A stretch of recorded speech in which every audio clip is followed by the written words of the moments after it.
पंच ज्योति शक्ति तीर्थ सिद्धाश्रम धाम में संपन्न हुए संकल्प साधना शिविर के प्रथम दिवस धर्म सम्राट युग चेतना पुरुष परमहंस योगी राज श्री शक्ति पुत्र जी महाराज ने बांग्लादेश में हुए सत्ता परिवर्तन और वहां रहने वाले हिंदुओं की वर्तमान स्थिति पर अपना विचार व्यक्त किया।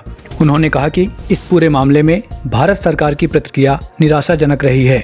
मोदी सरकार को खुलकर बांग्लादेशी हिंदुओं का समर्थन करना चाहिए था। इसके साथ ही उन्होंने कहा कि जिस तरह से पड़ोसी देश में इस्लामिक कट्टरता बढ़ती जा रही है वह देश के भविष्य के लिए ठीक नहीं है। अभी हाल में हमने बांग्लादेश में देखा क्या हुआ। क्या आप जानते हो जो कुछ हुआ वैसा ही हो जाने देना चाहिए? इतना बड़ा सशक्त हिंदू राष्ट्र हो, चाइना के एक नागरिक अगर पाकिस्तान में मारा जाता है, चाइना सर पे उठा लेता है, पाकिस्तान गिड़गिड़ाने लगता है, जाकर के दंडवत होता है जाके चाइना के नेताओं के सामने कि हम आपके नागरिक की सुरक्षा नहीं दे पाए। बांग्लादेश हमारा ही अंग, इतना बड़ा परिवर्तन हो जाए और हमारी देश की सरकारें मौन बैठी रहें। सत्ताओं में परिवर्तन हो कोई फर्क नहीं पड़ता, सत्ताएं आती रहती जाती रहती हैं, मगर जिहादी मानसिकता के लोग, गजवाए हिंद करने की मानसिकता कर रखने वाले लोग, जल्लाद मानसिकता के लोग देखते देखते सत्ता परिवर्तन कर दें, हमारे हिंदू भाइयों का कत्लेआम हो, उनके मंदिरों को तोड़ दिया जाए, क्रेन में बैठी हुई सत्ता को धिक्कार है।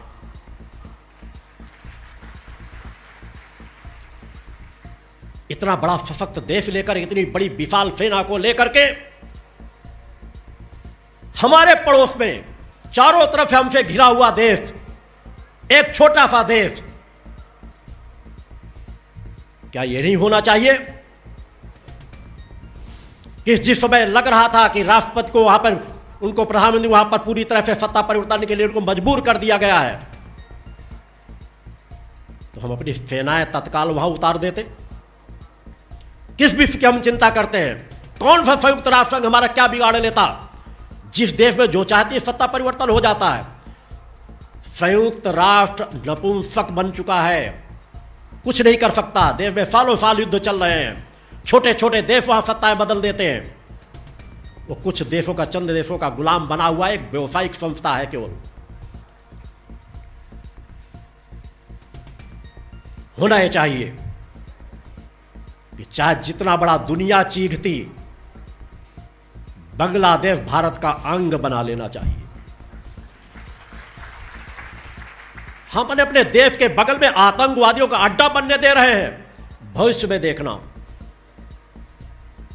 बांग्लादेश से हिंदुस्तान को कितनी बड़ी क्षतियां होंगी। देश में इतना बड़ा परिवर्तन हो गया और हम मौन बैठे रहे, किसी के द्वारा आवाज न उठे, वहां कत्लेआम होता रहे। आखिर वहां का हिंदू किसको पुकारेगा? कितने लोगों ने सोचा होगा कि शायद हिंदुस्तान की सेना के हमारी रक्षा कर ले, हमारे मंदिरों की रक्षा कर ले। इजराइल से भारत देश के नेताओं को सीखना चाहिए। एक छोटा सा देश उन सभी अधर्मी, अन्यायी, अत्याचारी, आतंकवादी मानसिकता के जिहादियों को धूल में मिलाता जा रहा है। हम अपने बगल में उनको अड्डे दे रहे हैं, पूरे देश के देश सौंपते चले जा रहे हैं। किसका कर्तव्य होगा ये? वहां की क्रिकेट टीम आ रही है भारत में खेलने, धिक्कार है उन क्रिकेट के खिलाड़ियों का जो विरोध नहीं कर सके, फिल्मी हस्तियों का जो विरोध नहीं कर सके। हमें ऐसी मैत्री स्वीकार नहीं होनी चाहिए।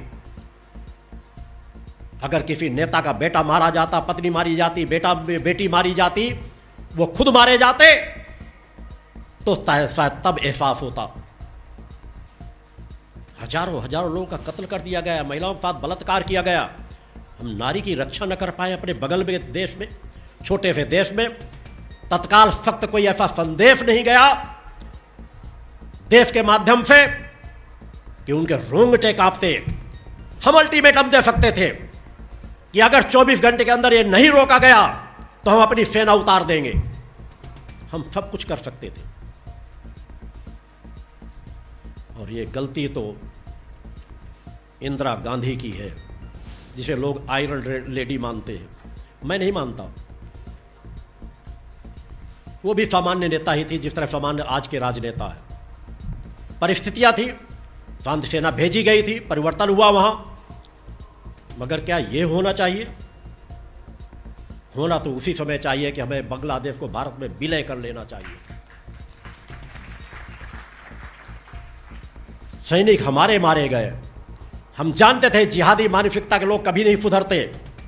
जिहादी मानसिकता के लोग कहीं ना कहीं वहां फिर कब्जा करेंगे। 90,000 सैनिक पाकिस्तान के हमारे कब्जे में हो, न हम बांग्लादेश को अपना ले पाए, न पाक अधिकृत कश्मीर को अपना बना पाए। ये सब सत्ता के भूखे भेड़िए थे, जो राज सत्ताओं में हमारी आज़ादी के पास बैठे रहे। नेहरू खानदान में एक भी व्यक्ति ऐसा नहीं रहा जो सत्ता का लालची न रहा हो। देश के लिए कोई तटस्थ ऐसा कार्य नहीं किया गया। सनातन को गर्त में पहुंचाने का हर कार्य किया गया है।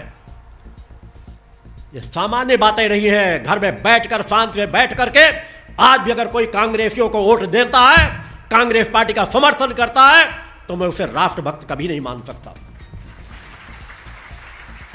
तुम्हारी छोटी छोटी ताकत उस नेहरू खानदान को मजबूती दे रही है, जिस नेहरू खानदान ने हमेशा देश के साथ गद्दारी की है, मक्कारी की है, हर समझौते विदेशियों से किया। जवाहरलाल नेहरू को एक भी वोट नहीं पड़ा था प्रधानमंत्री बनने के लिए, मगर विदेशी ताकतों ने उन्हें प्रधानमंत्री बनाया।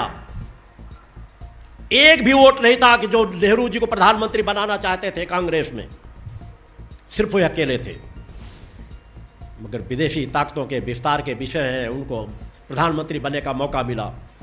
जो तलुए चाटते थे उन्हीं अंग्रेजों के, उनके बच्चों को अपने घोड़े गधे बनकर के अपने पीठ में बिठाते थे, सत्ता बनी रहे।